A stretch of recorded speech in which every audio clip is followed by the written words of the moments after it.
गुमनाम चैनल के तमाम देखने और सुनने वालों को अस्सलाम वालेकुम।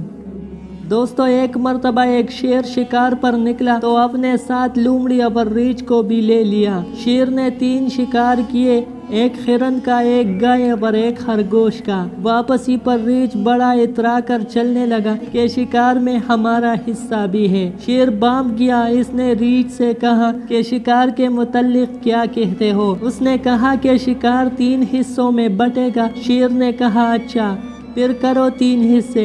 रीछ ने कहा कि शेर तो जंगल का बादशाह है, बड़ा है, इसलिए गाय तेरे हिस्से में, मैं दरमियाना हूँ इसलिए हिरन मेरा और खरगोश लोमड़ी का। शेर इसकी चालाकी को समझ गया। उसने पंजा मारा तो रीछ को भी मार दिया। अब लोमड़ी समझ गई, चालाक जो टिहरी, इसने सारा मामला समझ लिया। अब शेर ने उससे पूछा कि बताओ तू कैसे हिस्सा करेगी। लोमड़ी ने कहा कि शेर तो जंगल का बादशाह है, खरगोश नाश्ते में खाए और गाय दोपहर को और हिरन रात को तनावल फरमाए। शेर बड़ा खुश हुआ। इसने लोमड़ी से पूछा कि तूने ये तकसीम कहाँ से सीखी है। इसने कहा रीछ की मौत से। मौलाना रूमी रहमतुल्लाह अलैहि फरमाते हैं, ए गाफिल इंसान, तू भी कुछ मौत से सीख जा। अपने रिश्तेदारों और अपने पड़ोसियों की नींद देखकर तुम्हें ये एहसास नहीं होता कि मुझे भी एक दिन जाना है। तुम भी कुछ समझ और ध्यान कर कि मुझे भी एक दिन यहाँ से जाना है। तो ए गाफिल इंसान,